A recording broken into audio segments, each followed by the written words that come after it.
This news update is brought to you by... So, I'm meeting Rico later. Gotta check in with the girls, but first, let me check my usage on the MyLime app. Now, what should I wear? Hashtag sexy. He's here.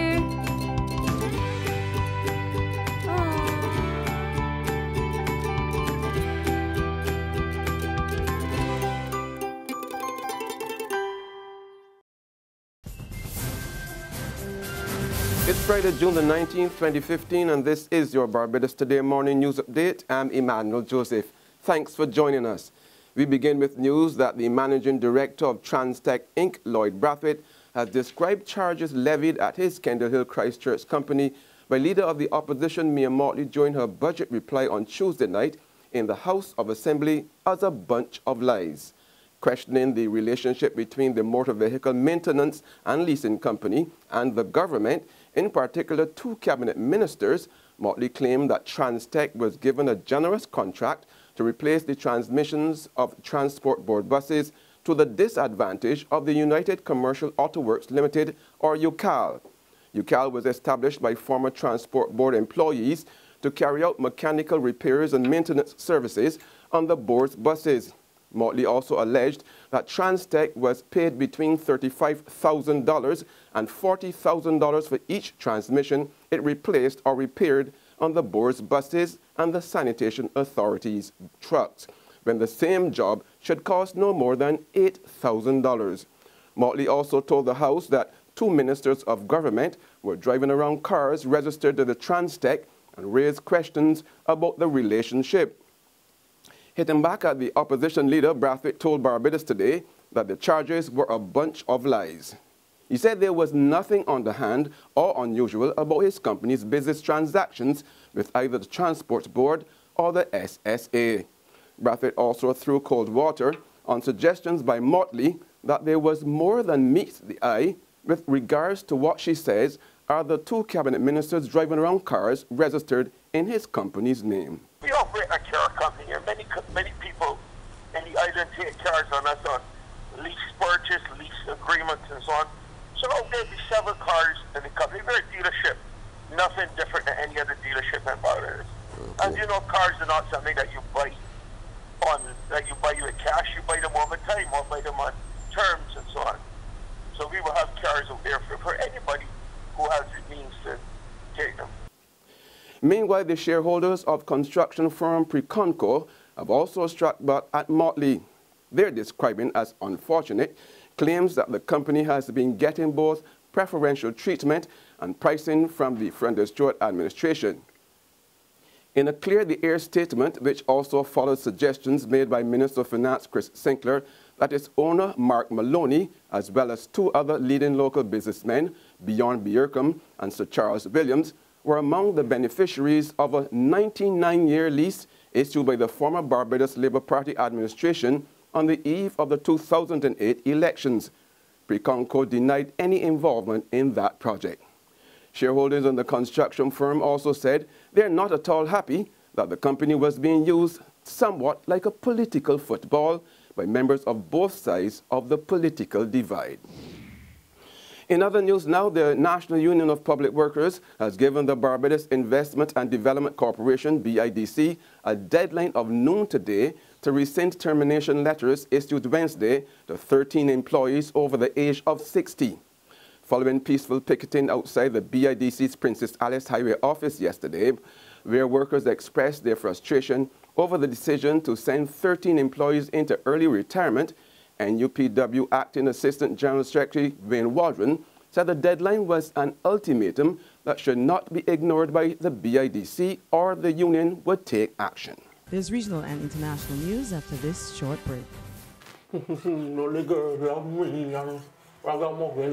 Dangerous son, anytime. This is Raspilly, I'm well versatile. Anytime me drop, you know me drop it in a style. Whether raga soca or whether broke wine, the girls then come to me because they know me have the style. Whoopax, you don't know Raspilly the place. Yeah, people, long time now you want to be a superstar, and right now you got the chance because Barbados, they got them superstar crop over competition. All you gotta do is write your lyrics, set up your video, send it into them, and you got a chance to win up to $15,000 in prizes. You know that easy. Whoop-box! Yes, like up on Facebook, Barbados Today/Facebook. You go check it out. People got to think they're rolling for you, so do your thing. You don't know. Whoop-box! Yes, I.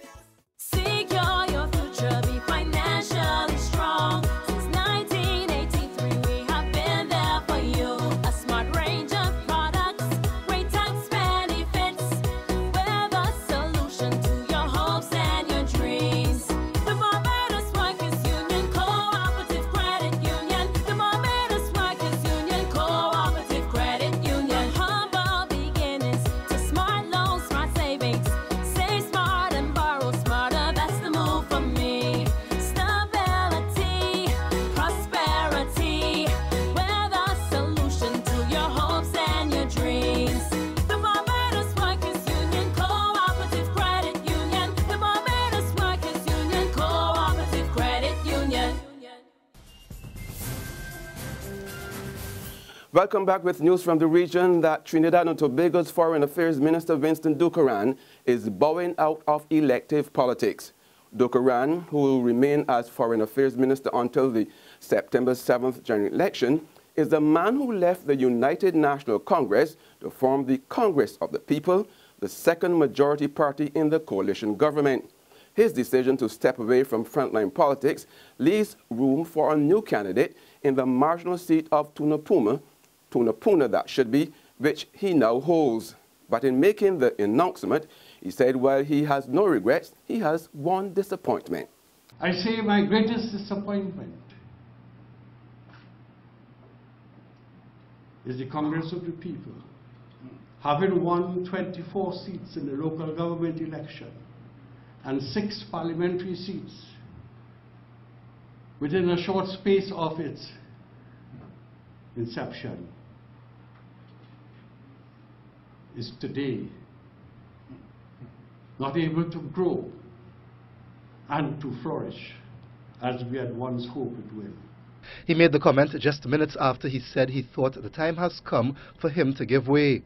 In the real sense, I started that process a few years ago, and I wanted to inform you and the community at large that I will not be seeking re-election to the Parliament of Trinidad and Tobago in the upcoming election.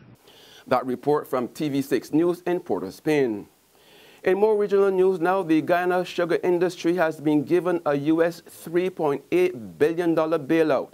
The cabinet-approved financial injection will pay salaries and other critical expenditure up until August. This comes as the government determines the way forward for the sugar industry. We hear more in this report from Capital News in Guyana. Addressing a post-cabinet news briefing, Minister of State Joseph Harmon said the approval of $3.8 million for the sugar industry is part of the $16 billion requested. Harmon said the bailout will meet the difference between Gaisuku's income and expenditure from now to August. In the request for funds, the corporation has taken into consideration payments of the following on the following matters. 1, payment of wages and salaries, and some current payments to the National Insurance Scheme, and some payments that are owed to the Guyana Revenue Authority. Further afield now, President Barack Obama has called the 9 deaths in the Charleston, South Carolina church shooting senseless murders and suggested more gun control is needed in the wake of the tragedy. Obama spoke of the personal connections he and First Lady Michelle Obama had to the Emmanuel African Methodist Episcopal Church, where they knew several members. Now is the time for mourning and for healing. But let's be clear. At some point, we as a country will have to reckon with the fact that this type of mass violence does not happen in other advanced countries.